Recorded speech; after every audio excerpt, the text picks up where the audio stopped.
Hello, hello, hello, hello. Are you ready for some podcasting? Welcome to In the Closet with. It's once again Pride Month, and this year I wanted to celebrate with my fellow creatives. Throughout June, the stream will be guested by a variety of people where we talk about the queer experience. And today I'm joined by Vid They Them, also known as Vid Tuesday on Twitter. Hello? Oh, You ready to roll? born ready. Why don't you start with introducing yourself? Sure thing. I am Vid Tuesday. I use they, them pronouns. I am a trans feminine, non binary person. I, once upon a time, was a Let's start that sentence over. Once upon a time, I was a porn performer, but mostly retired from that, and these days I have a day job in political news, which is as thrilling and complex as you can imagine a transition to be. I still just say that you bill politicians. Yeah, that works. Like whenever people are like, what is Vid's job? No, they bill politicians, I think. Yep, that's me. Charging politicians money. You know that meme where it's always good to talk about like visual memes on the podcast, but you know the meme of the car on the highway taking like a hard right off the highway? Yeah, That's like your previous profession and then your current profession.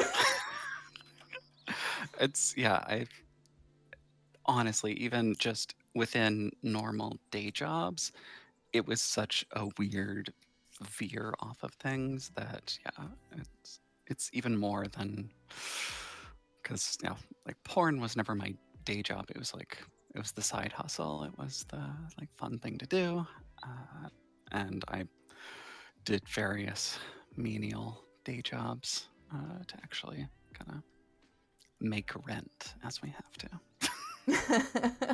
Relatable. But, We like in difference from a lot of people I've had on this podcast, you and I actually, we're friends. Not to now it sounds like I'm shitting on every other guest here, but like I never imposed friendship on people, but I think it's safe to say that the two of us interact daily. yeah, for sure. So that's not me throwing every other guest on this podcast under a bus. It's just I don't want to be parasocial and weird. Yeah, no. No, we're buddies. Yeah. And we met through Critical Role, basically. Yeah. It's back when Critical Role had their fan art stuff that they ran during the breaks, I would most of the time I'd be watching, VODs, and so I would just end up like pausing on different ones that I really liked, go over to a window with Twitter and start following people. Mm-hmm. I found so many great artists, but you had, I think it was probably your Bo and Yasha piece. And I I'm was just like, tempted to say it's the Yasha piece where she wore a see-through dress with her booty out. I would be surprised. But yeah, it was mostly just like, look at that nose, and I had to go follow this person, and then you streamed on Twitch, and at the time I was like, not that into it, but I was like, what the heck? I'll watch some art streams. That seems fun. And then we just kept chatting and kept chatting, Yeah. and here we are 2 years later. Jesus Christ. It feels like so much longer, but I think that's thanks to the pandemic. There's a pandemic multiplier on everything. Yeah. So if you did a job throughout the pandemic, you can add, like, you can basically times that times 2. That's how Yeah. long you've been doing that. Because sometimes it dawns on me that I finished Witchcraft in 2020, and I'm like, no, no, that's Oh, way further back. well, and I mean, you've you've had leaps and bounds even since finishing that. So yeah, Yeah, I I'm sure it mean, feels. oof. That is very true. That is very true. But anyway, we're not here to talk Yeah. about me. Less about me, more about you. Okay. Okay. Back on track. When did you know you were perfectly queer? It's my concept of myself and my identity has changed so many times that it's always kind of been a perpetual thing. Mm-hmm. But then also there's a little bit of people didn't let me forget. I have a clear memory of, I'm pretty sure it was like third grade, so I was 8 or 9 years old, and I was with this group of kids, and they referenced "smear the queer," which is just this horrible phrase that bullies used back Oh, in the I 90s. never heard that. That's awful. Yeah. And I was repeating back, like, what does that even mean? And the teacher hears me repeat it back. Ooh. And like I get in trouble. I'm like, they said it and I don't know what it means. And of course the teacher's not gonna explain to me what it means. And like even now, like I remember the kid that they were talking about and just like how shitty that was and how easily it could have been me. Mm. Uh like that was definitely a formative thing when you know what it must have been. Many many years later when I went into porn, like the porn I went into is explicitly called queer porn. Mm-hmm. And I remember the time I had to take to untangle that word. Yeah. Like it was a bad word for me. But that's true because I even yesterday, the guest I had yesterday, like when we had the pre chat, Mhm. she was like, "Are you okay with the word queer?" And I was like, "Are you used it several times in the question sheet?" They're like, "Yeah, of course." But I keep forgetting that that is still a it's heavy word for people. it, it can be. I think like there's a lot of uh, there's some disingenuous push to make it a slur again, and it's not. Like Really? a lot of the older people did a lot of work, and we like that's our word now, and it's a good word. It's in the acronym that we use. Do The you? Q is there. Yeah, but do you feel like that's kinda this weird? I'm about to be canceled on Twitter. But you think this is some weird ass backhanded white knighting that's like trying to police that queer is a slur word? It's complex. I think there's some of that, sure. Um, there's honestly like a push in kind of turf circles to make that a thing. Um, I I don't know well enough to break all of it down, Mm. but yeah, if you see somebody out there who's saying that queer is a slur, you can either like pause and educate them on like we spent decades making sure that it was our word and that it's a good word and that it like encapsulates a lot of us, or you can kind of take a look at them and be like, you're not coming out this Yeah, straight, so to yeah, say. yeah. uh, so yeah, it's just like I I wish I understood a little more what was going on there, but no, like yeah, it's a good word. Yeah, A lot of us like it, and if somebody doesn't like it, they can just not use it. yeah, It's no, fine. I agree so much because I really like the word queer. And Hmm. to me, for a long time, it was friendlier than lesbian because the word lesbian is quite similar to the Norwegian word. And Hmm. sadly, as is the climate of the 90s, it was like lesbian was a slur here. Like calling someone a fucking lesbian was like, that was the worst of the worst. It was Yeah. almost like the F word in English. Hmm. Um, so it took me like a long time to become friendly with the word lesbian, and now it's Hmm. like now I wear it like a fucking banner. I like smear across my forehead like a neon sign, but that was definitely not always the case. And in the meantime, queer was like this safe little cushion. Yeah. No, and it's a nice umbrella. Like a lot of us are queer, and Mm-hmm. it means so many things. Um, but yeah, like as somebody who has had the F word leveled at me, uh, as recently as day before yesterday.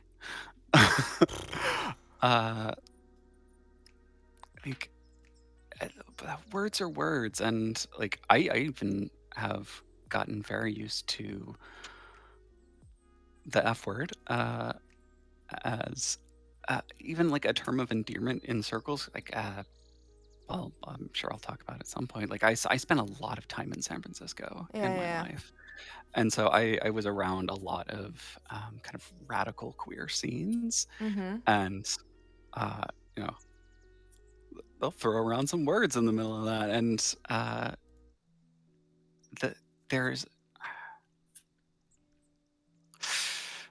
when the when the intent behind it is different, like and also just like the intent behind of taking something and saying like, this one's mine now and you can't hurt me with it, Yeah.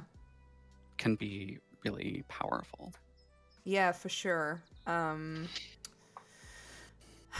I think, like, for me, obviously, that word is not for me to use. At least in my opinion, it isn't. Yeah. But I super get where you're coming from with it can be used as an endearment in the right Hmm. circumstances, because that's kind of where I am with the word slut. Yeah. Because I can say so, you're such a little slut, but to me it's like it's endearing, and because Yeah. first off, I think this is very important to just say straight out the gate. I feel that it's kind of the same way that it's used to shame sex workers, Mm. and there's nothing shameful about being a sex worker. Like, let's just get that super clear. So Clearly, I agree. so when I say slut, it's not because I'm shaming a sex worker, and it's also not because I'm necessarily calling a friend promiscuous. It's just it's a Mhm. fun word. It's such a delightful word. It Like is. it's got mouthfeel, you know. It's delicious in the mouth. Yes, exactly. Um, but I completely veered off of the original question. I guess it is like worth talking a little bit of like when I knew I was queer. Like I, you know, as a little kid, obviously I'm very different, and time went on, and like I was aware of like I thought of myself as bisexual as early as like 12-ish when I learned the word, and I was like, Mm-hmm. oh yeah, that makes sense. Um, and kind of moved through life with that, but also just like always felt different in a lot of ways. Um, I remember I was in kind of my, oh God, that must have been late teens, early 20s. I was working in a comic shop down in Texas, and I had this hot pink, just like neon pink mohawk, and I wore tight clothes and just like had this look. And there was a customer we called FBI guy. He literally worked in the FBI Oh, office okay. nearby. I thought he just dressed like Men in Black. No, he was the most uh, like cargo pants and polo looking guy in the world. Um, but so FBI guy looked at me one day as I'm like in my tight little t-shirt that says I'm soft and I've got my pink mohawk, and he's like, "You are the only straight person I know that could pull this off." And I'm just like, "You aren't much of a detective, are you, sir?" Just like Detective. clueless. Wow. That's such an opposite though of what is usually the interaction, because just to use an example, like when I finally came out as like fully gay, that's such a dumb term. I don't know Mm, what to like, came out as a lesbian, I guess. It sounds so mm, brutal. I met with my old school teacher from back in my animation day, because he's a mhm, person I kept in touch with, and this was at the very beginning of the pandemic, and or like when there was like a calm period in the very beginning of the Right. pandemic, so we Yeah. could meet, and we met up, Hmm. had a coffee, and I was like, so we gave each other like life updates because we hadn't seen each other for years, and I was like, yeah, Hmm. you know, I had a partner, then I didn't, because it turns out I was gay, so we broke up, and he just looked at me and he's like, duh. I was like, wow, rude, coming for me like that. But that's usually the way it goes. That they Right. Yeah. assume you're gay before you do. Hmm. So bold Yeah. of this FBI man to be like, you're straight, smile. Yeah. No, it was great. But yeah, from there, yeah, I've changed concepts of my identity multiple times. I hit the porn scene in San Francisco. I met people with just wild different genders. Jiz Lee is a porn star that is non-binary. Very like is one of the most like early public non-binary people that Mm-hmm. I encountered. Um, and quick lesson on how words change again is at the time the hot word was genderqueer. Oh yeah. And so that was everybody's kind of identity around non-binary, because non-binary existed to an extent, but it hadn't established itself as kind of like the official code or whatever. Uh huh. And I hit against that and was like, yeah, genderqueer is cool. Like that's for me, because like I don't.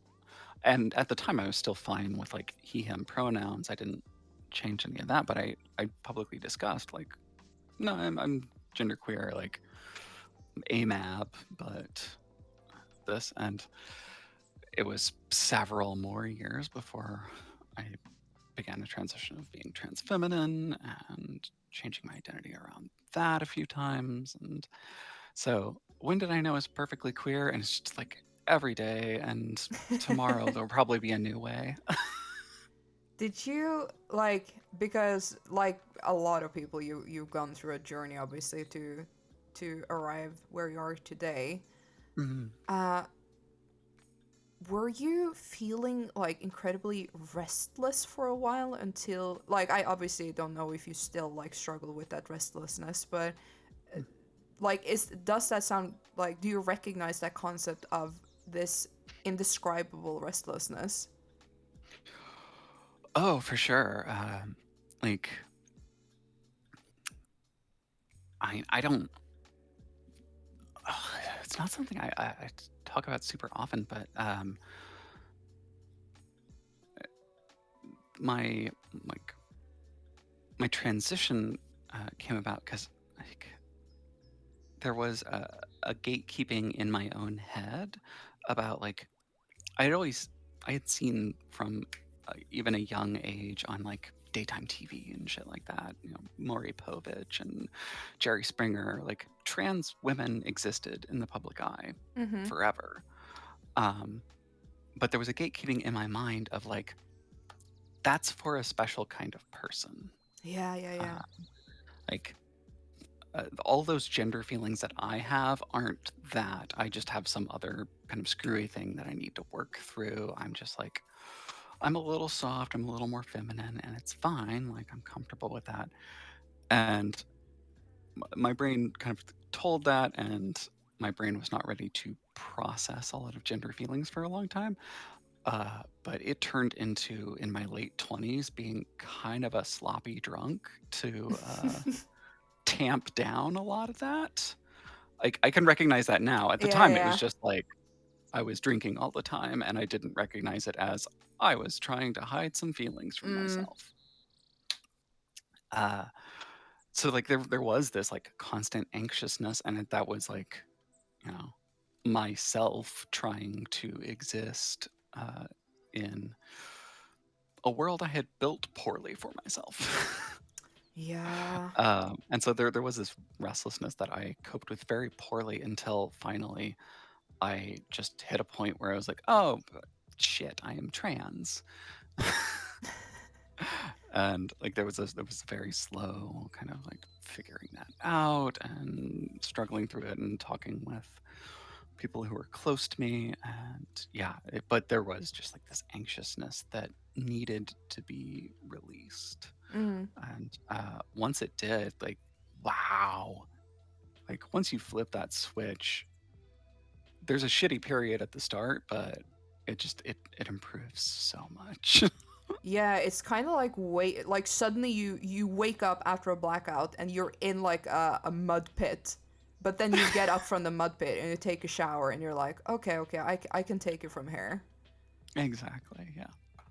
Yeah, it makes me, and I'm of course in the danger zone of generalizing here, but it makes me wonder if that's why a lot of queer people in general come off as kind of chill, because they've tamed that restlessness a little bit compared to the straights, because as we know, the straights ain't okay. Yeah, yeah, it could be. I think that we contend with a lot of things that kind of like mellow us out in a way. Yeah, that, like I said, I'm of course generalizing, and I've seen some Yeah, raging homosexuals online. So it's not like yeah, we don't yeah. exist, but I can tell that at least for me, a lot of internalized anger, because I used to be a rage kid. Uh but very very internalized. Like I wasn't like a violent person or anything, but I Hmm. was mad a lot, and Yeah, I feel that. and a lot of that anger has just let go because I figured shit out. Hmm. So I really do wonder if there is like a connection there between, not saying that straight people can't be calm and peaceful, because of course they do exist, rare sort though, but they do exist. Yeah, yeah. um but it really does seem like a reoccurring theme that a lot of, especially older queers, are just like chill beans. Hmm. Yeah. Alrighty. What was your first crush slash fascination that challenged the expectations of society? This was a fun one. You obviously you send the questions ahead of time so we Mm-hmm. can ponder things. And like I had my answer, and I still have my answer, but actually going back and further thinking about my answer has been a fun way to kind of like unpack some thoughts on things. Mm-hmm. Because I've already talked through like, I grew up AMAB. Uh, I had that identity for a really long time. I mean, technically, I am still AMAB, but I had the identity of being male for a very long time. Um, but in thinking about the answer to this question, going back and looking at a lot of my behaviors when I was a kid, it makes way more sense if you think of it in terms of my identity now, but being raised as a boy. like, um, like I am a trans woman and non-binary person. I'm a little more on the female side of things, but I am non-binary. But also, I was being raised like as a boy, Mm-hmm. and so when I answer this question, like probably my first kind of crush and fascination uh, was in the Peanuts comic strip. There is Peppermint Patty and her friend Marcy. And Peppermint Patty is this complete tomboy, like very clearly like proto lesbian child who just like is super into sports. She's the manager of a baseball team, like is very competitive with Charlie Brown. And then there's her friend Marcy, who's this little like overachiever with glasses who refers to her as Sir all the time. Mm. And I had such a fascination with this pair. Like they were absolutely my favorite characters in the thing. And like as a that kind of fascination, I can't make sense of it. But if I think about like just a younger version of me, watching that relationship between the two of them and just like identifying with different parts of these two characters and just loving them, like it makes so much sense. Mm-hmm. So like I think that was kind of my my earliest one. That was a little surprising, a little different than all of that. Um, Outside of that, when I was younger, it was a lot of furry stuff. Is the mouse to blame for that? You know, everybody has their experience with the Disney Robin Hood, of Yeah, course, yeah, yeah. and then actually uh, a different mouse, but still in the Disney realm of things on Chippendale's Rescue Rangers. Gadget. She was like this mouse girl who she Oh, wore yeah, yeah, yeah. coveralls. Yeah, She yeah, was yeah. really into like building things, very like gender non-conforming, but also she was the only girl on the show. Yeah. And yeah, I was fascinated with her. And you know, a lot of these like early crushes and fascinations are very much like, am I attracted to her? Do I want to be around her? Do I kind of want to be her in a way? That is Uh, that angle is always very fascinating to me because that is something I've mentioned previously that I personally like. I don't know if using the word struggle is right, but had a mm, difficult like seeing the difference between when it was a crush and when I wanted to be the person I thought I was crushing mhm, on. That is such a difficult thing to navigate. Now I think I'm way better at it because I've also come to terms with my own sexuality and identity much more. So mhm, now I'm also very like, while my self confidence usually is like below zero, when it comes to at least my preference in what I think is cool and stuff, and where when like yeah, let's say my favorite example is always like Patrick Swayze in Dirty Dancing because he's mhm, basically male, way better looking me. Um, and when I saw that movie, funnily enough, for the first time last year, which is like abysmal, which says everything about me and mainstream movies, I was just so blown away by seeing this dude and like, oh my god, it is me. It's this incredibly crass but well-meaning guy who just, he just wants the gal, but he's also very difficult about it. I was like, fuck, yeah, man, it's me. But in the past, like, especially before I realized I was gay, I would probably have been like madly in love with that character mhm, instead of and now I sound incredibly narcissistic because it's not that I'm in love with him now because he reminds me of me. It's so refreshing just seeing a positive portrayal of someone so similar to yourself mhm, and then feeling like, yeah, that's who I am in a way. But yeah, as younger me, I'd be like, dang, that booty, dang, he good looking, dang, dang, dang. And I wouldn't have been able to recognize that. yeah. No, there's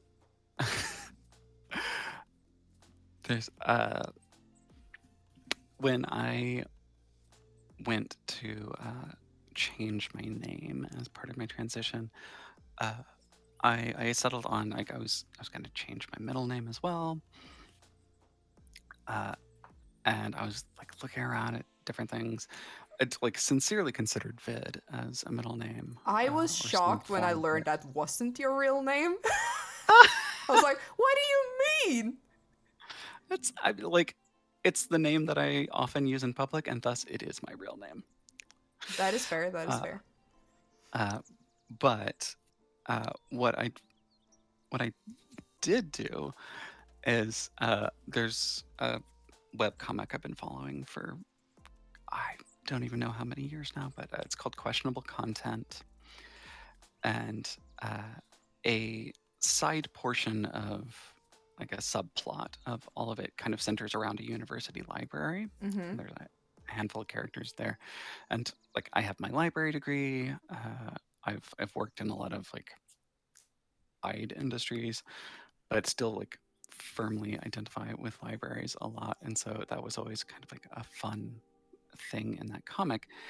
And there were like these two women who work at the library that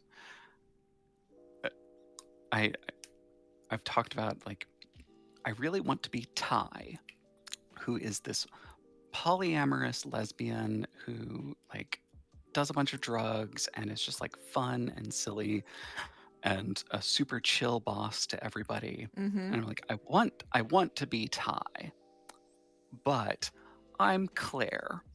And Claire is this like nerd who got into it because she loves information and books and helping people. And she's also like incredibly high strung and like anxious about things. And so as a result, my middle name is Claire.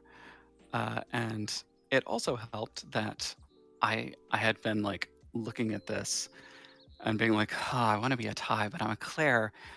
And then within like weeks or months of me saying that, both I and Claire came out as trans women.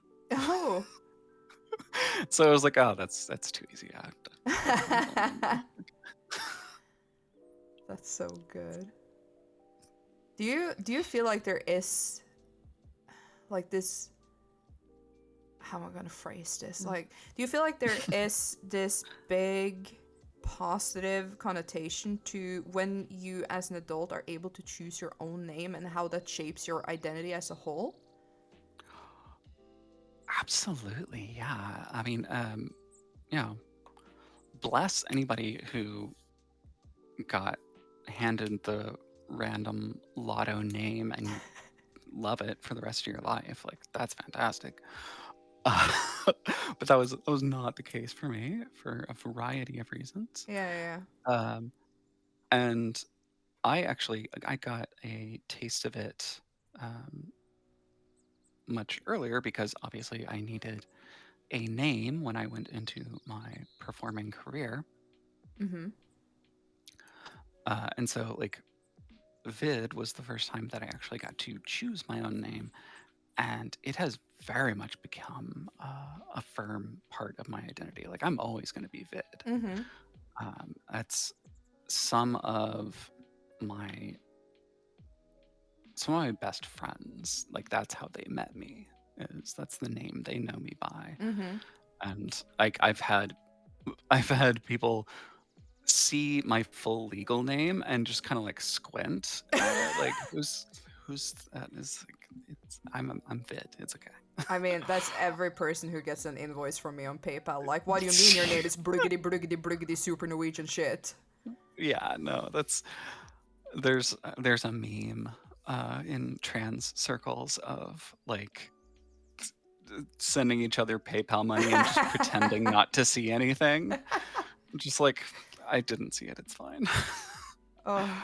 um, but yeah, like my name Vid Vid Tuesday. Uh, when I was in grad school, there was this bar called the Video Saloon, Mm. and a group of friends would meet up every Tuesday night, and it was just like we survived another Monday, and we would go to this like little towny bar, and we would get just like we would pitch in a few dollar bills among us and get a pitcher of cheap beer, and we would sit there and drink and just shoot the shit and try and decompress Mm-hmm. from making it partway through the week. Like we were all in like grad school or like working crappy day jobs. This was just like our our good social time. Mm-hmm. Um, and it was absolutely my most positive memories of of grad school. And so when I had to like come up with a nom de plume, as it were, I was like, oh, yeah, like the old celebration, like Vid Tuesday, it sounds like a name. Because the video saloon was called The Vid, is Mm-hmm. what everybody called it. And so Vid Tuesday, that's me. And it's just like I want to kind of embody that, like that good celebration with your friends and feeling good. And so, yeah, I think a lot of us, when we get to finally pick out our names, we put a lot of thought and weight into it, um, and then eventually, it's you, you know. That's so funny though that you say that like it's something you put a lot of thought into and it's something that is very important. But to me, like my experience of taking the name Jaws is like it's so quintessential in me Yeah. because it was given to me basically, and I was like, okay, because had I not randomly watched Animal Planet, heyo, the way to date Hmm. myself, when I was like I think 19 and seen this Yeah. shark documentary where for once the shark was not the villain. Right. And I was just so blown away by how incredible sharks were, which is like a very cliche way of why you're becoming fascinated with an animal, but I mean it is what it is. We're not very creative in that way. Yeah. And then I was, I was 19. I wasn't, a fucking NASA worker, so I wasn't that intelligent. So I was like, sharks are awesome. There's a super famous shark movie that's called Jaws, so how about Jawsome? Perfect. And that became my internet handle since I was 19, which is now well over 10 years ago. Wow. And I started playing online very late compared to my fellow peeps because online scared the Mhm. shit out of me. And when I eventually started, I was able to get Jawsome most places, and people didn't have time to say Jawsome when they needed to give me commands quickly. So it became Mhm. Jaws because that's Yeah. easier for people. And then it became like my real name is near impossible for non-Scandinavians to say. So even like if I had Norwegian friends but they spoke English, it was easier for them to say Jaws. Hmm. And at one point, I got so used to it that I was like, "Fuck it, I guess that's me." And now it truly is, and it's so funny because that's another thing that keeps occurring to me that we both have dumb noun names. Because whenever I write vid as I mean video, I'm like, Yeah. fuck, it's just vid now. And same when someone says Jaws and they're talking about either the body part or the movie, I'm just like, huh, Yeah. someone saying my name. Yeah. No, it just because that's your daily context, it just like replaces it. Yeah, And it so, really yeah. does.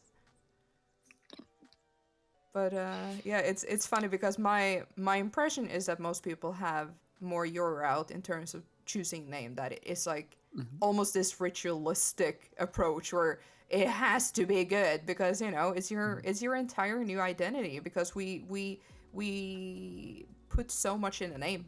Like a name Yeah. means so much, and I can say for sure that people like for example just as an example now with my partner calling me Jaws feels weirdly comforting. And if she suddenly Hmm. started using my birth name, I would be like, Naruto Squint, like who that? Because Yeah. that's for me, even though like I'm not trans, my birth name holds a lot of identity that I don't associate with anymore. Hmm. And it's also something that is mostly by now used by my family, and that's it, and my friends who knew me way before I was Jaws. So Hmm. it's this private weird thing that to my family, it's like it's a mask. It's like, oh, I'm gonna be a normie now because I gotta cool down the fucking weird lesbian bullshit and being like an artist and a society loser and just be a functional adult human being. And with my old friends, it's just who they know me as, so it's easier than saying Jaws. Yeah. No, and it is, it's something that, obviously trans people experience way more, but like actually, I wish a broader swath of people kind of got to understand that names aren't this immutable thing. Mm-hmm. And like, there's so much to be had in just like, could you call me blank? Yeah. Like, it, yeah, it's such a nice feeling if you can be called a name that like feels good to you.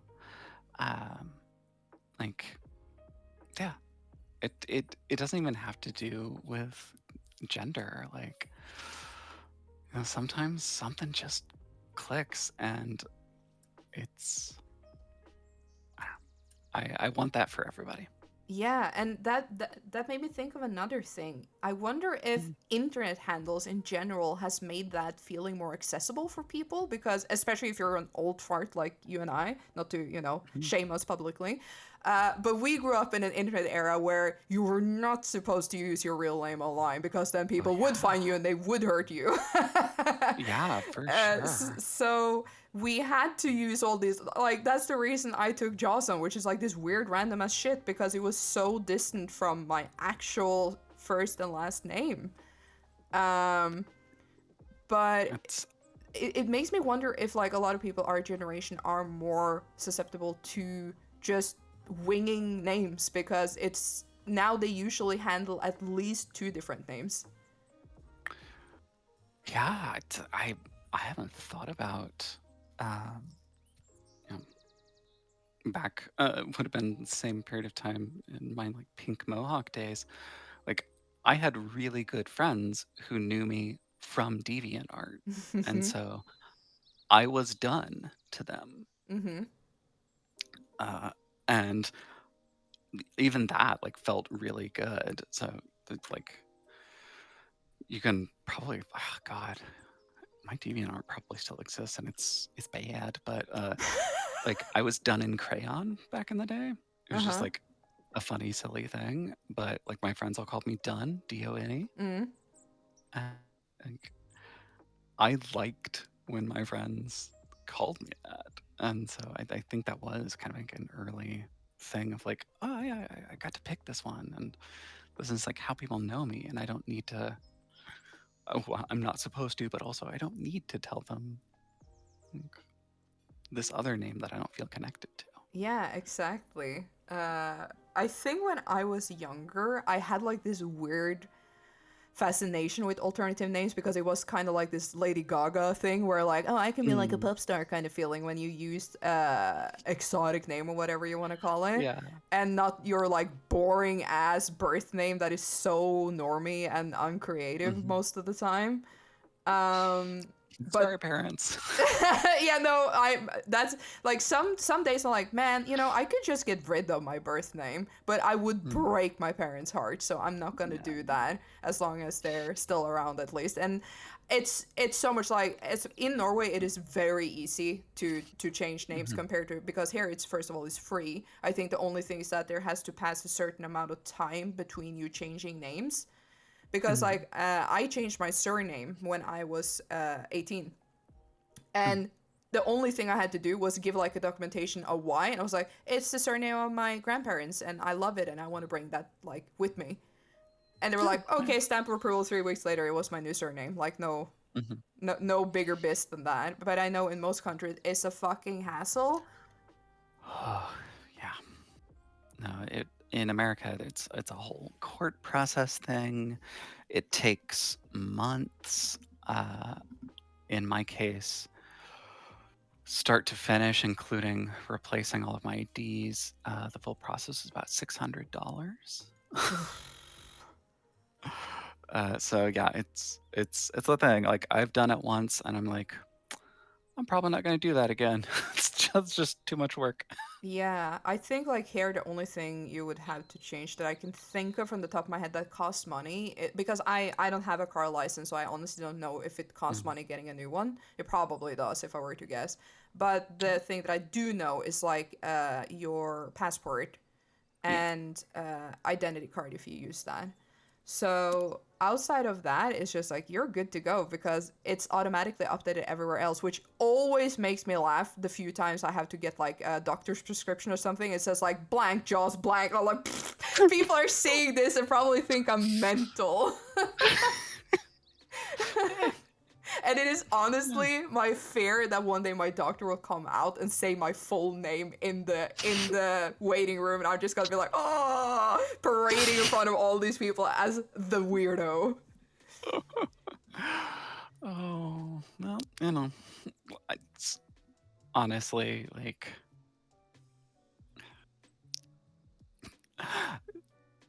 you and I, our names are not necessarily the biggest signal that we're a weirdo in the general public. Nah, you know, sometimes I'm like, man, my name is weird, and then I realize that I also look really fucking weird to most people, so you know.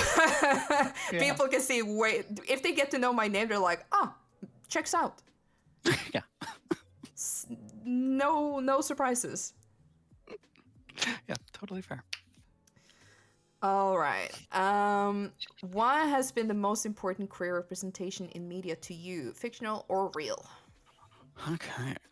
This was a fun one. This to me for a long time. I only ever watched the first season of Sense8.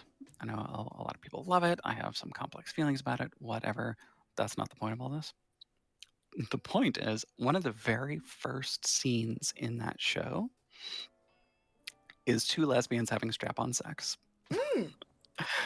and uh, like you explicitly like. I mean, it's not.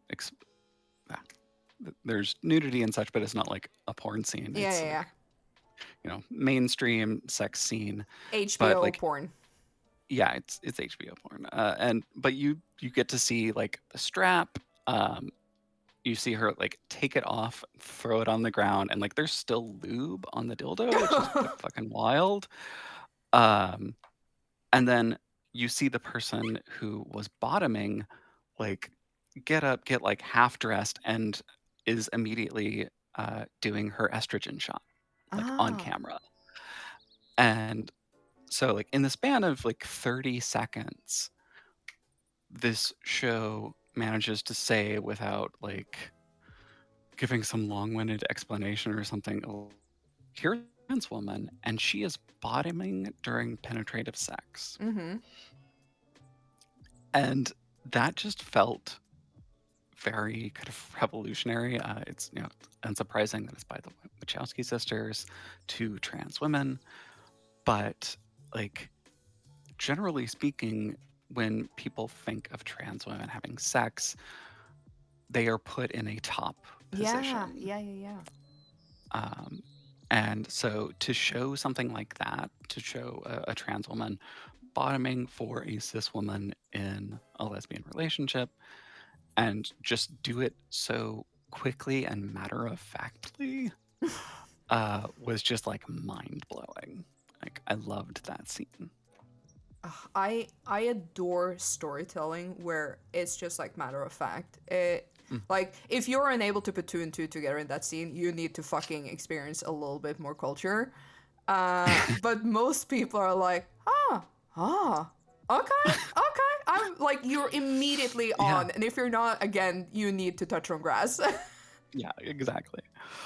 Um,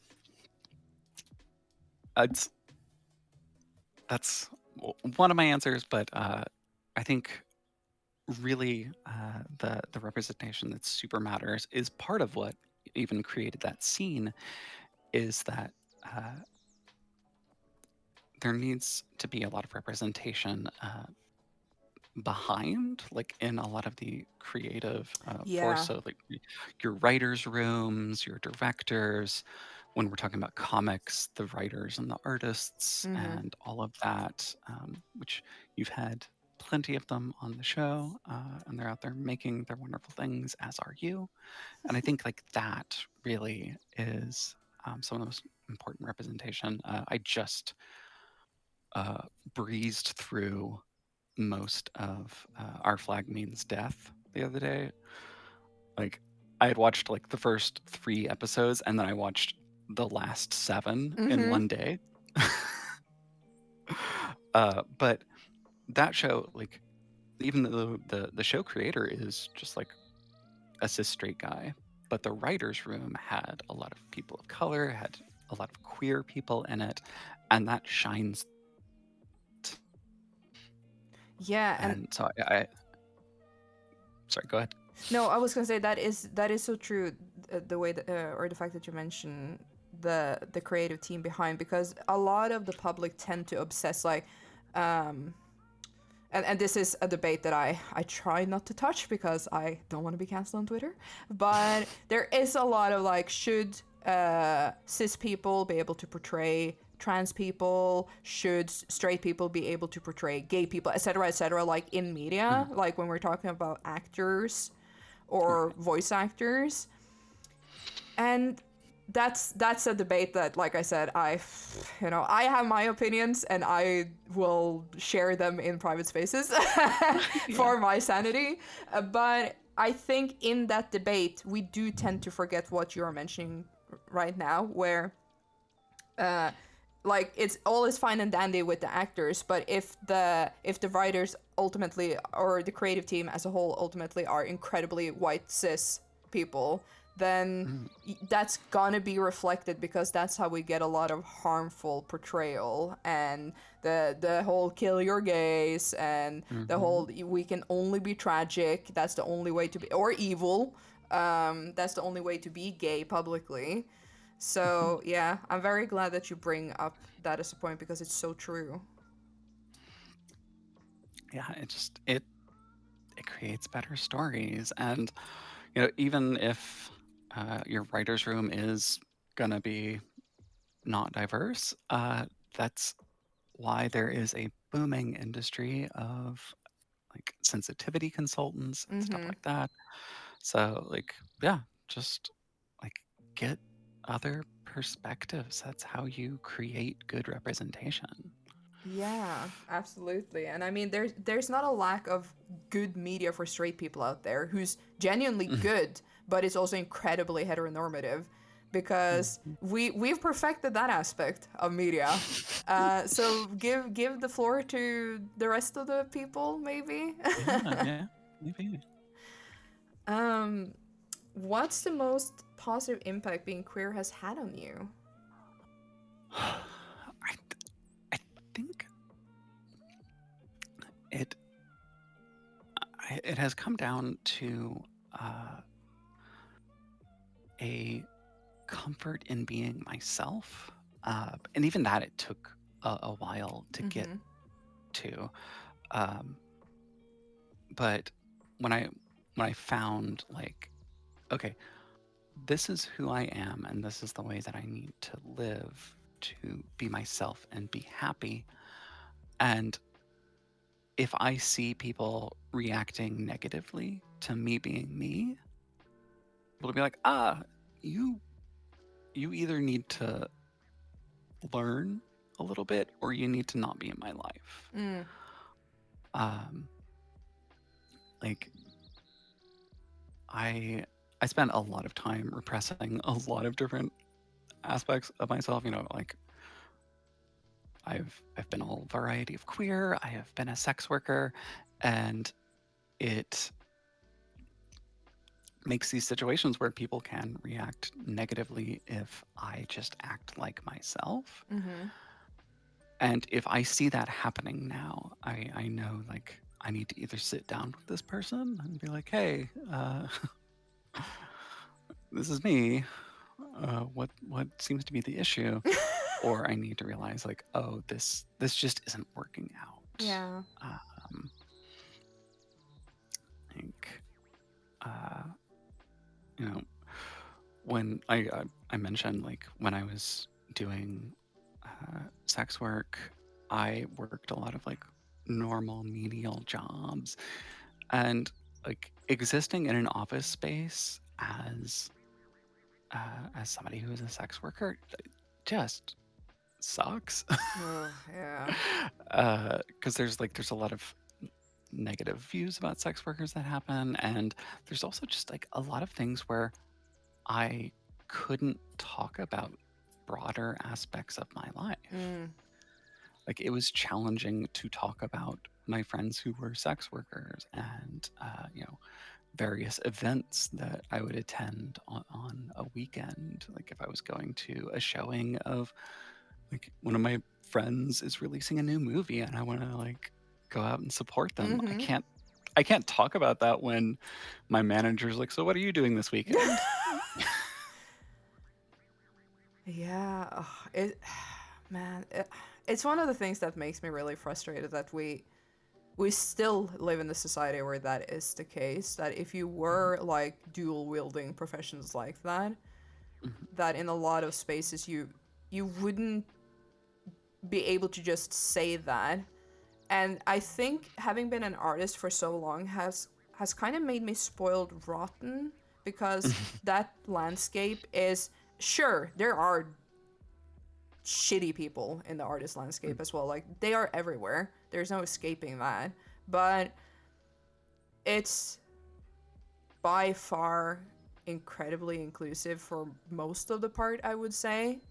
And it's easy to find those circles where people just, they're just nice and they're just well-meaning people. And talking with people like you who have a very like white collar job, I guess you can say. Yeah. Um it's so painful being reminded that, oh, I'm in the progressive corner. Not like necessarily just me as a person, but like my field is in the progressive corner. Yeah. And the rest of the world just is not there yet. So you can't just be like, yeah, my friend is premiering their adult movie this weekend and I'm going to see the premiere, and not having like the entire office go like, pulling like the needle of the vinyl. And like I am in a much better space now where like I do work in political news, but it's progressive politics, so it's a little better. And I have like spoken about and even like written about for the news site sex work topics, and I've even had like sit down conversations with one of the heads of the company about like, listen, I'm a 2-issue voter, and those 2 issues are transgender issues and sex work, and most politicians fail that test. So I just kind of like use that as a barometer when I'm talking about politics. Like, how leftist are you?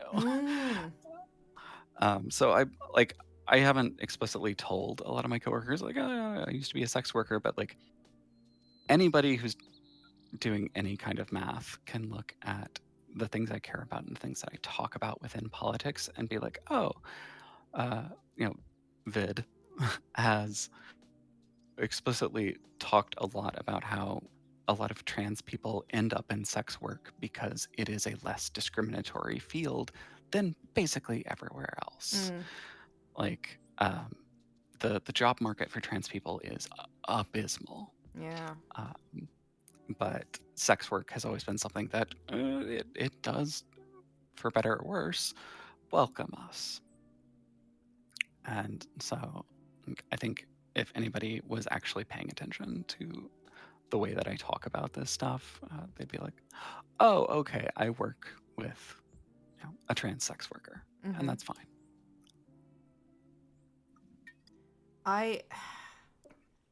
I have to say, I find it so incredibly admirable that you're able to have those conversations with incredibly straight people. Yeah. Because I personally really I shy away from using like terms like, oh, it's so brave, because I know that's like such an annoying thing to be told. Like, it shouldn't be about bravery. It should just be about people stopping dickheads. But I will say, I can certainly say that that's not necessarily something I would be able to just sit down in an office with a bunch of straight white guys and be like, yeah, I like pussy, and that's the way it is. And if you don't like that, you can fuck off. Like, I would be like, yes, I am definitely one of those people who, in the quote unquote wrong environment, I'm definitely not one of those who's like, if someone says, if I say like my partner and they say, oh, your boyfriend, I would correct them, but it would be with like a, because I don't know where to what to expect of the conversation from there on out. And it makes me feel incredibly uneasy. And for example, like I get the feeling that my partner is way braver than me there, or way more like open and straightforward, because the other day, she sent me a photo of my favorite dog, a bull terrier, that she had encountered on her walk, and she had asked the owner, hey, can I take a photo and show my girlfriend because she likes this dog? And I was like, couldn't be me. First up, could not be me in any way, shape, or form of that conversation because I'm Yeah, Norwegian, yeah. so I don't talk to strangers because strangers are fucking scary. Mhm. But I would still probably have said partner because, and that's not because I'm ashamed, but because I'm scared. Yeah, it's and you know, I paraphrase a lot of my discussions about it in the workplace, but like I speak white collar corporate really well. Mm-hmm. Like it is a separate language than the conversation I'm having with you. Yeah, yeah. Um, and so like I know that there are ways that I can talk about being trans, about sex work in general, like you know, almost nobody that I work with knows I did porn. Mm-hmm. Like I've never like explicitly said something like that, but I have been a person who is publicly advocating for sex worker rights and also talks a lot about the sex work industry and trans people trying to exist in the world. And so, like, that is a way in these kind of like corporate environment where you can talk about it and it still fits in the job environment, but it still gets the point across of like, you know, stop dead naming people, stop giving legal names of sex workers that doesn't add anything to the news story. Mm-hmm. Like things like that. I remember I had a whole thing where like until and I don't know if people remember it was a big news story a while back. A porn star named Stormy Daniels had there was a whole dust up around her and Donald Trump. Okay. It was basically she had been paid hush money by him Mm. for for sex work, Yeah. just hands down. Like that is the truth of it.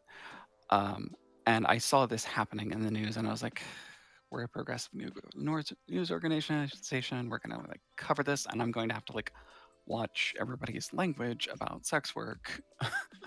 And rather than just suffering through it, I instead like just kind of stepped into my workspace. I was like, "Hey, everybody, I've seen some people throwing Stormy Daniels' like legal name into the reporting. There's literally no reason for you to do that, Mm-hmm. and it's harmful. So please stop." And like just generally kind of started a conversation about like how we can discuss sex work in the news and humanize it and not like try and score cheap political points at Mm-hmm. the cost of because like you're only going to hurt Stormy Daniels, you're not going to hurt some right-wing person who doesn't really care about this stuff. Yeah, yeah. So yeah, it's all about finding the way that you can approach things in the environment you're in.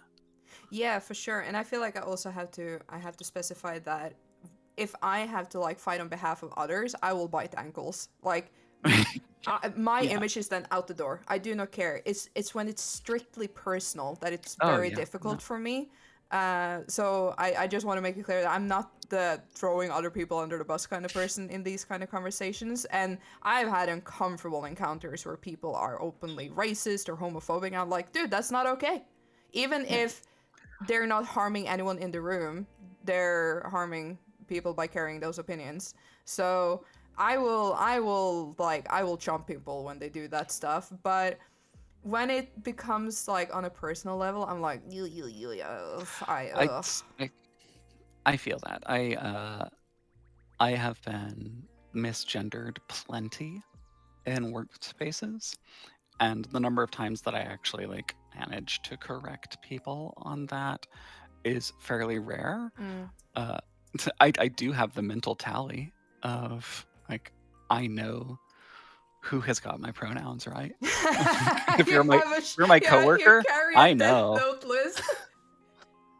So yeah, I feel the like pushing back on your own behalf is challenging. It is. Absolutely. And it's weird. It's weird that it is that way. Mm, yeah, it's yeah. All right. Do you have a passion project relevant to being queer? Oh, you know, like there's a part of me that definitely like I try not to have too many regrets, but I do wish that I had been able to participate a lot more in that. Like I would have been around like the early 20 teens Mm-hmm. when I was in that queer porn scene. It'd been like, 2010, 2011 at the beginning there, and for a few years thereafter. I wish I had been able to participate in that more because there was so much cool stuff happening and so many just like interesting, involved people. Various kind of life events. I was not able to be as big of a part of it as I wanted, but like actual real things came out of that scene where at the time most mainstream porn companies, when they were advertising porn with trans women in it, used multiple slurs in the advertising of this material. Yeah. And there was a person in that scene who really started a campaign and brought in a lot of other people to change that. And like, we got to watch in real time as big name companies, places like kink.com and stuff like that, were beginning to like put up notices of just like, we are no longer using this list of terms, and if you search for these terms on our site, you're not getting material. Okay. Like you need to you need to transition to these new terms. uh, and so like that is a passion project I wish I had had a little more space for. Mm. But nowadays things are smaller, and like my life is calmer, and so I think my passion projects around being queer now are like I want to do some stuff that's a little like smaller and community focused. My my town I'm living in now has an LGBT library that, if not for pandemic, I would have probably already been working there. But now I want to kind of like jump in now that things are, now that we know how to navigate the Yeah, pandemic. yeah, I've got you know uh, a handful of young queer people in my life that I want to kind of like be around and show like a positive queer adult yeah. Mm-hmm. to. Um, and aside from that, like I've discovered fairly late in life that uh, collaborative storytelling is absolutely just one of the core tenets of how I want to like live and interact with people and stuff. And so Mm-hmm. like I ran a home D&D game for over 3 years, and now like you and I are doing a game together, Mm-hmm. and like creating these like very queer spaces and these stories with people is something that I am really passionate about, of like um, creating this escapism where queer folks can go into. And um, yeah, it's like it's funny, like I found D&D when I was like a tween, Mm-hmm. but just like never played for a long, long, long time. And then with this recent boom, and especially with all of the queer people that are getting excited about it, it's just like, oh, this is the perfect environment to make our funny little stories. Oh, that's so true. Can I be real with you? The other day, I was like, man, I know this is like shooting for the stars, and this is typical me bullshit where I think way too big and then like nothing ever comes out of it because most people just don't have time and energy. But it dawned on me that it would be so fun if we could create like some form of like module together for D&D, like Mm. like a monster's manual of sorts or Mhm. expanding upon lineages or something like that, like super Yeah. homebrew material. I was like, "Ugh," because then of course me being a perfectionist, I immediately went to, I'm gonna make those pages so fucking sexy, and then Vid being like super good with like the written language and everything is gonna be like on top of that. And I was like, okay, Mm. okay, okay, you know, you barely have energy to get up in the morning, darling. Let's rein it in. But like in the long run, maybe. Yeah, no, I I'll never say no to more D&D. Because I've already thought of more I don't know. It feels cruel calling them monsters, but they would be probably in the monsters and more kind of manual Yeah, section, like together with the dandelion and the other stuff that we already talked it's about. yeah, it's one of my kind of tenets as a DM is like a lot of the time I will clarify like monsters are NPCs, monsters are not villains. Oh yeah, yeah, yeah. And so like I think yeah, th- we can discuss to the end of time how queers feel about monsters. There is, you know, there seems to be a thread there. Definitely, yeah. Another question that I was sitting on, and I know I've asked you this privately in the past, but just for the sake of the Hmm. podcast, because you mentioned that you wish that while you were still in the industry that you could have like done even more within like the Hmm. adult entertainment industry, and do you ever see yourself returning in some way, shape, or form? Not necessarily like maybe in front of the camera, but behind it in some way. I don't know. I think I have seen the incredible talent that exists behind the camera right now. Mm-hmm. And so that feels very daunting for me to try and be like, I'm going to be a director. Um, but I, I'm never gonna say that I'm totally done with this because it absolutely was always it's always been my favorite job. Mm-hmm. It's like it's so rewarding and like has led to some of like my strongest feelings of gender euphoria and um so I think there's definitely room for me to always come back to it. Obviously, pandemic threw a real monkey wrench into Yeah. close sexual contact with people. Uh, Do you think the but pandemic created like a mask fetish? ooh, uh, I Do you think we mean, see like a I'm boom in sure those some. terms? I'm, I'm sure somebody out there is starting their like master's thesis paper on that subject. I don't know, maybe, but yeah, I would like to return someday. I think it would be fun, and you know, there's a long line of people before me that shows that like there's not an age limit in this. I still love Nina Hartley, and Nina Hartley has been like an older porn performer for a good portion of my life. Mm-hmm. So she's still out there being wonderful and smart.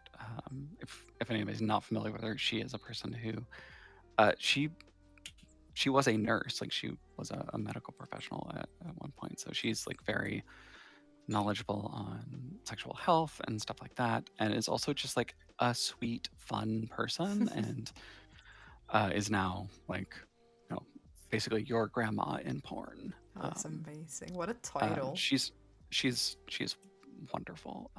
But I definitely haven't aged out of anything, and also having the name Vid Tuesday means I don't have to change anything when I go back. Like my whole career can span this name and whatever gender I had at the time, and that's totally fine and cool. Um, that actually reminds me of a really funny. Like I mentioned, like, oh, going to a screening of an adult film. Mm-hmm. I got to attend a screening of one of my own adult films Mm. when I was living in San Francisco, and they were debuting it, and then there was like a director Q&A afterward, and the director goes up there and is answering various questions, and I'm gonna misgender myself because it makes sense in the moment, Mm. but this person was like this person like raises their hand like, where can we find somebody like Fid, like where can we find a man like that?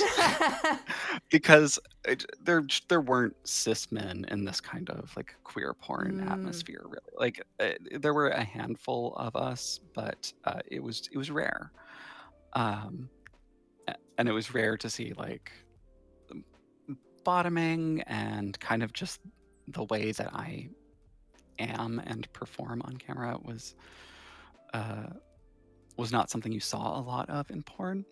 But the director just like points into the second row and it's like, it's right over there. That's where you can find people like them. I just imagine you leading from like, hi. Yeah, totally. I just like half stand up from my seat and just like wave.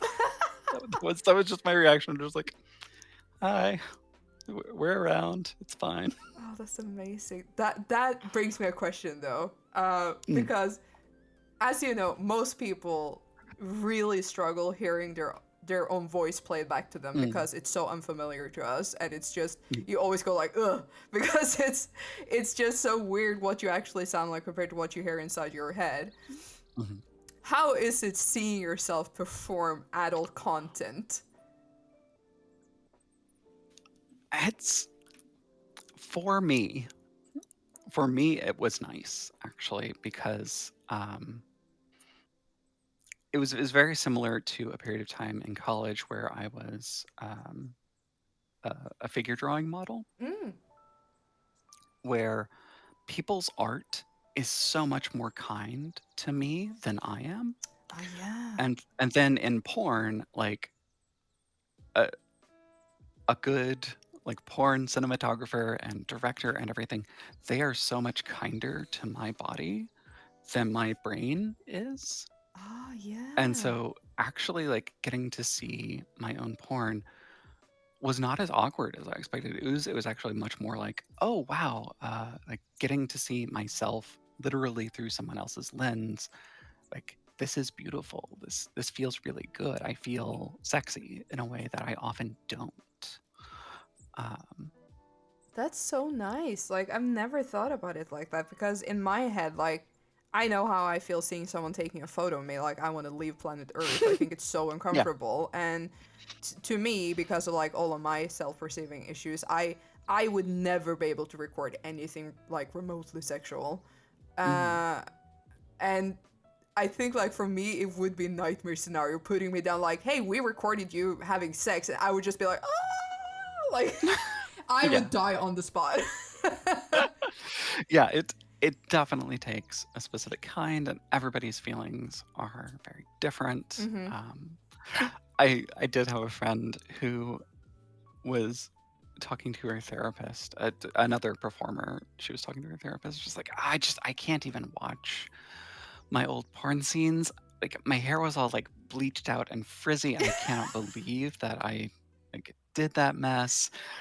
And her therapist just like looked at her and was like, I need you to understand how like just how weird it is that you can't watch yourself having sex because of your haircut. Like how weird that is for most people. That is so relatable though. I feel that. That's definitely what my issue would be too. Like, it's not that you see like me nude or something, which would be difficult in itself, but it would like, what the fuck is going on with that haircut? Yeah, no, it was. So that sums up a lot of like, you know, I, a reaction I have gotten from many people is just the blanket, like, "Oh, I could never." And it's like, yeah, that's fair. It's Yeah. a specific type of person, like wants to do this. Mm-hmm. Um,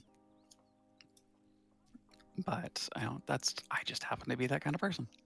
Yeah, but I think that's why I admire adult performers so much, because I see something that I could never do, but instead of like disliking it, I love it. Hmm. And that's also something that I feel like I always have to specify, because when I see a lot of porn because of drawing. Right. Not to like out myself as a sexual deviant, but I am very, very relaxed with nudity. It does not faze me. Like I'm pretty sure I've sent you screenshots where I'm watching a stream of someone like just chatting, like regular ass just chatting on Hmm. Twitch, and then there's like a Pornhub thing going on in the background because I'm drawing reference, and it's like, yeah, that's me multitasking because I'm so unfazed by it. And I'm pretty sure that I could even like be on porn says and be a-okay and just like completely unfazed because it does not bother me. It's just like me as a person could not be in the context of performing. Uh, Yeah. but yeah, I have nothing but love and admiration for people who can like produce adult content with themselves like directly involved. Hmm. Yeah. And I'll say, like, porn sets are such a wonderful workspace if they're run well. Mm-hmm. Um, and that was another thing is like I've never worked for mainstream companies. You're never going to see me on like Brazzers or whatever. Yeah. I mean, a big part of that is I'm trans, but uh, more accurately, like I worked for a lot of queer spaces because they tended to be like, we need to make this a safe environment for our performers. Like we all need to feel comfortable and not harassed and Mm-hmm. everything. Um, and there's a great website, CrashPad, the CrashPad series. If anybody's never heard of that, go look it up when you're in an environment to do so. Uh, but they've had this wonderful feature for a while of whenever they're doing a shoot, um, if like everybody's cool with it, they actually have a backstage camera where if you're a member, you can just like log on and it's a live stream of them Mm. actually doing the scene. And I would watch those because I just loved those environments, just like Yeah. uh, laughing with queer sex workers and just like, yeah, it's just such a positive, wonderful environment that I would occasionally just like tap into that and be like, oh, yeah, I miss doing that. If you listening to this have never treated yourself to bloopers in porn, like watching bloopers from porn, you have missed out, because there's something so fucking funny seeing two people going at it, pounding to pound town, and then suddenly, someone fucks up and they're like just dying laughing, collapsing on top of one another, and it makes it just so real. And it also Mhm. highlights just how like clinical the work side of it is, because they're just doing a job, Yeah. and then suddenly, someone farts accidentally or something, and everyone is laughing, and it's so Yeah, heartwarming. yeah, no, it's, oh, I do miss that. Oh my god, this has been such a good conversation. As Yeah. always, I could have gone on forever, but I am gonna throw one last question your way before we Yes. round up. Mhm. If you could go back in time and speak with your 13-year-old self, what would you say? Oh boy. Um, I think I would try and undo some of that mental gatekeeping Mm. of like, pay attention to those like those fascinations that you have with women and with tomboys, especially,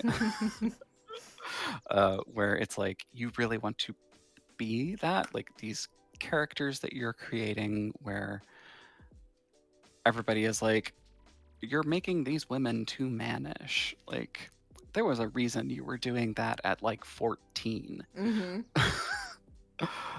So to try and like break through uh, some of that like gatekeepy stuff of just like you're having a lot of gender feelings and you need to kind of like get in touch with that. Mm-hmm. Um, and hopefully, figure some of that out before you're 30. But takes the time that it takes. And then I don't know. I'd probably warn them off of like I probably should have been single for much longer than I was when I was younger. Oh, why are you coming for me at the tail end I'd of this s- show? I Why are you just personally attacking me? I'm really attacking myself. I Oh, but it's was so relatable. yeah, just like being single for a minute is good for you. Actually learn something about yourself and like I spent a lot of time trying to be the person that my partners wanted me to be, and that Yeah. was really detrimental to both of us. Mm, It took me a very long time to find the partner I have now who like fully respects me and my autonomy and makes me a better person for mm. it. So yeah, it's like that would be a thing of just like I know you're really excited about wanting to like date people and stuff, but just like chill out for a little bit and like figure yourself out. Otherwise, 13-year-old self, you'll be like me and you won't realize that you're shy until you're in your mid 20s. Yeah. I can't believe you're letting me out to rot like this at the tail end of this great conversation and now just like reminding me of just That's the exact same path. this is what you get for leaving the question at the end of like, how would you talk to your most awkward self? Yeah, yeah, but I feel like it has The to kind be. that the person that's about to make all the mistakes you made. Yeah, but the thing is, you have to leave that question at the end because Yeah. you've become raw enough and open enough to address that by the end of this long Yeah. conversation. Because if you do that straight at the gate, it's like it's gonna be okay, kid, and then you move on, and that's like gonna be the Yeah. answer for everyone instead of having like a long reflective conversation of your entire journey. Yeah. Yeah. But yeah, I'm gonna have to go and eat some pizza now. Well, that sounds good. I might do that too. But I will throw out some advice for anybody who is dealing with the like, God, I wish I could go back and talk to my 13-year-old Mm, self is if you have like a young queer person in your life, like I've some much younger relatives and stuff like that. Like dropping in and being that voice for them is a really good way to try and like process those feelings of regret about things and just like, like I didn't do better because I didn't have those queer yeah. models in my life. So maybe some of us, if we're capable, can like go out and be queer models for some younger people. Yeah, that is very true, and in the same breath, cut ourselves some slack. Yes, yeah, Because we didn't know better. we didn't. Like, and that's what being young is for. I'm so glad that like the internet Oh, like landscape was such a different thing even through my 20s. yeah, no, for sure. Like when I started porn, you still texted your tweets to Twitter. Like, thank God. So Yeah, no, that's let's something let, I'm. let's all cut everybody some slack. Yeah, absolutely. It could have been worse. We could have had access to Mhm. internet when we were being ding dongs. Yeah. Alrighty, thank you All right. so much for this Oh, incredibly thank lovely you. This has been a conversation. blast. Yeah. Oh, it's been so good. Thank you so much for sharing so much. I super appreciate it. Thanks for having me on. This was wonderful. Absolutely. Happy Pride. Happy Pride, And everybody. I'll catch you on the flip side. Catch you later. Bye. Bye. Alrighty, everyone. Take care of yourself, love one another. And I'll see you around. Bye.